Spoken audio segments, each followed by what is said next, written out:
Hey, what's going on, everybody? Welcome back to another race review here on the channel today. And wow, do we have a lot to unpack after today's NASCAR Cup Series race at Atlanta. The brand new configuration of Atlanta, set up as sort of a mini Daytona super speedway type of race. So we have a lot to unpack here because a lot took place. And so let's go ahead and hop right into it. I got a full page of notes here to go over with y'all. So hang tight at the end. We're going to talk about the key takeaways, Kyle Busch's opinion on Atlanta. So that's coming up later in the video. So first, let's go ahead and talk about the start time. So I'm not a huge fan of the start times. I felt like today was way too late. The green flag didn't drop until about 3:21 p.m. And, you know, growing up, NASCAR races always started at like 1 p.m., 1:20, something like that. So I just felt like, you know, half the day was gone before the race even got started. So I'm not a fan of the late start times. I know that that's probably Fox's doing and not NASCAR's opinion, or their choice, I mean. But I am glad that the race was on the main network and they put on a great show. However, the broadcast was and for a couple of reasons. Jeff Gordon, I don't know how he dealt with him in the booth for two years, I think, maybe 3. I don't know how he dealt with him that long. He did not. He's a good guest analyst, but does not do that great of a job in the booth. I don't know. I just didn't really vibe with it. Him, Boyer, and Joy just didn't really mesh well. So I'm looking forward to Tony Stewart hopping into the booth next week. I really enjoyed Matt Kenseth, and even Danica didn't do that bad of a job.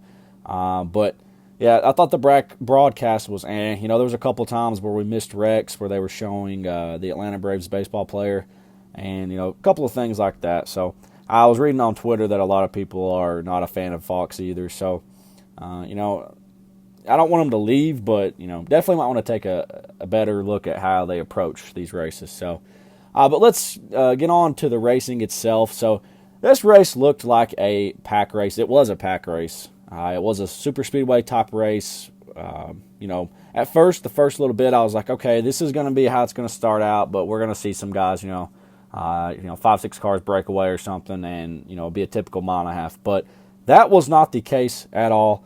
It was a pack race. We had cars 2 by 2 by 2, probably 7-8 rows back for the most part. Early on, the race was really entertaining, and all the way up to the checkered flag, we had guys wrecking. There was, 2 and 3 wide action, and it felt just like a super speedway race. It felt like a mini Daytona, which is exactly what they were marketing it as. So shout out to them for getting it right. I thought it was really entertaining. So going through the race, the events that took place, stage 1, Trackhouse looked absolutely solid. When we get to the end of the race, we'll talk about them more because they ended up finishing top 5, I'm pretty sure, both of them.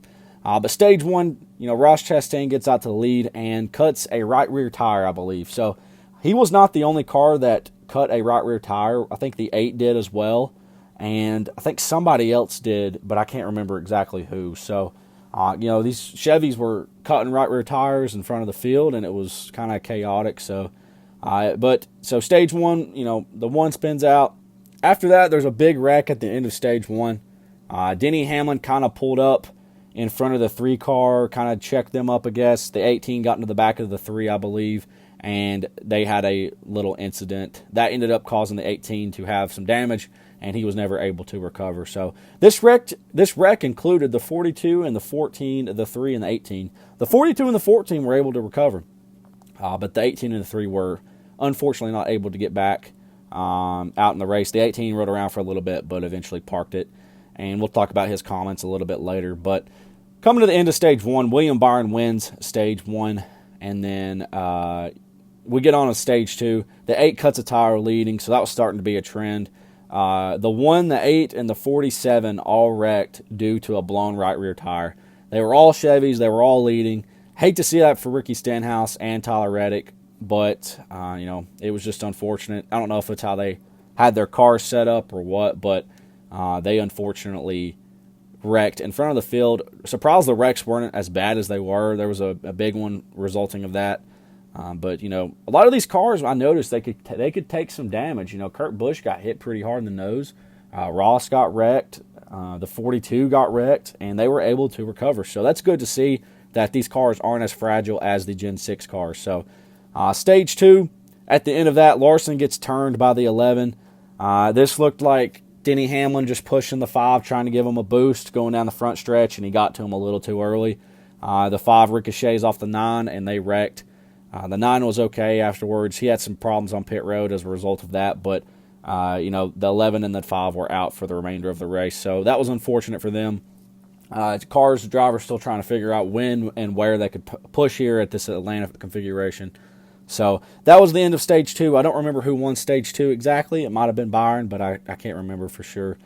But starting Stage 3, I wanted to point out Greg Biffle starting in Stage 3 in the top 5. That was pretty cool to see. Actually didn't finish too bad, I don't think. So we had some Josh Bilicki action up there. Cody Ware was up there. Greg Biffle was up there. So start of Stage 3 was completely crazy. They were double file for the whole field. Byron led most of Stage 3. Elliott led a portion of Stage 3 at the beginning. And, like I said, Elliott had a problem on pit road where they couldn't really get the jack inserted quick enough because of the damage from the 5. So that's where it kind of hurt him, and he had to go back. But coming to about 35 to go, they got single file for the most part, and we had a caution with 25 to go. Cody Ware had a absolutely vicious hit, and I'm glad to see that he is okay. That was very scary because he nailed the inside wall. So shout out to NASCAR for making sure this car is safe and the safer barrier technology. So, Cody Ware, glad he's okay, but that was a very vicious hit. 25 to go. Moving forward a little bit, the 10 gets turned down the front stretch. Honestly, I hate to be this guy, but I think that's just another result of Eric Almirola not being able to take a push. Historically, that's been his kind of his label at these super speedway courses or tracks. He's not able to take a push. At Daytona 500, he got turned. Talladega, he's getting turned all the time. And it usually seems to be him being the one getting turned. So, coming to the end of the race, though, William Byron gets the win, and that was that. We had some wrecking there at the end of the race. I think Justin Haley was involved. Bubba Wallace was involved. Blaney, unfortunately, was not able to get a good finish. I think he finished like 18th. So, unfortunate for him.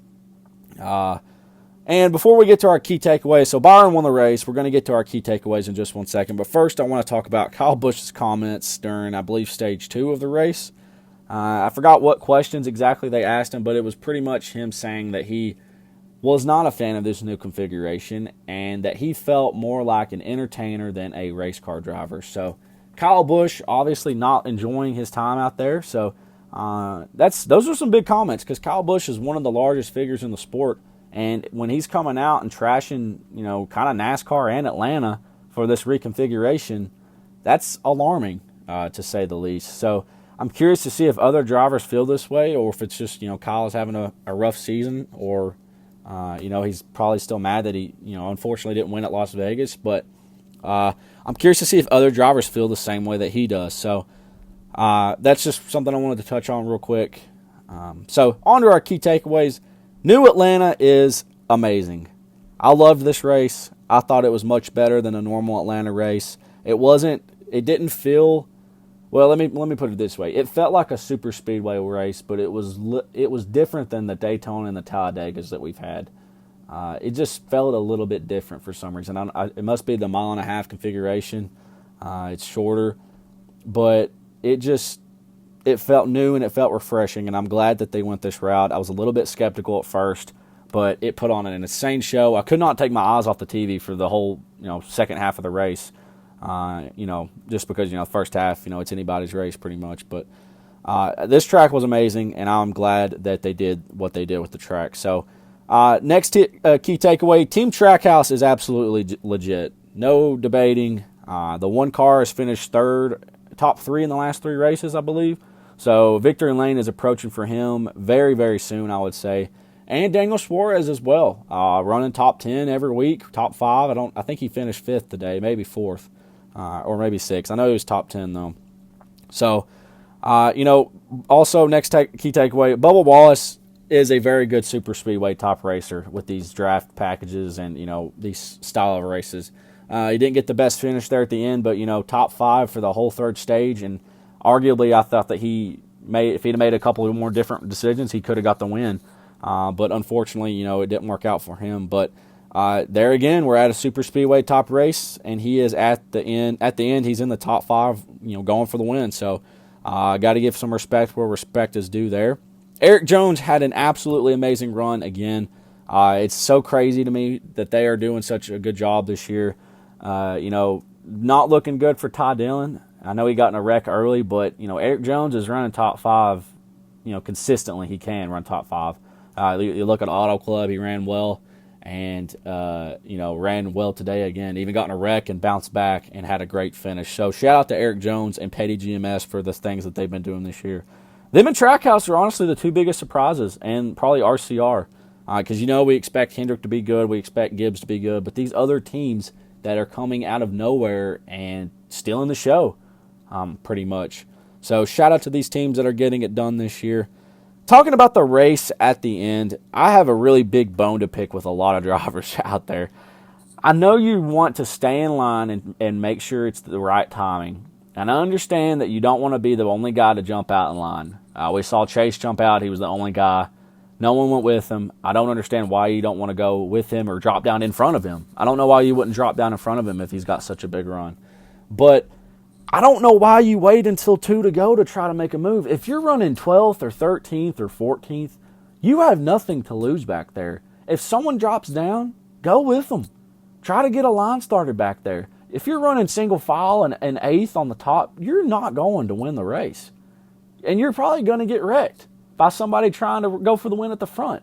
So I don't know why these guys wait until 2 to go to try to make something happen. It just, mathematically, time, it doesn't make sense. You put yourself into a corner where you have no chance. Bubba, unfortunately, and I know he was second, so he wants to wait to the last moment. I don't blame the top 5, but if you're outside the top 5, do something, man.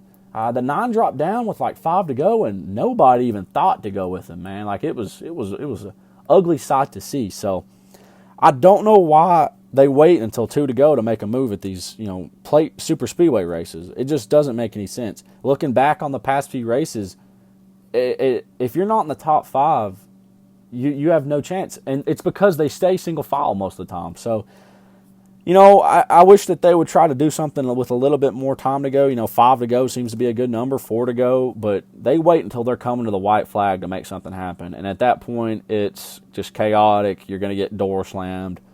And so that's my bone to pick with the field.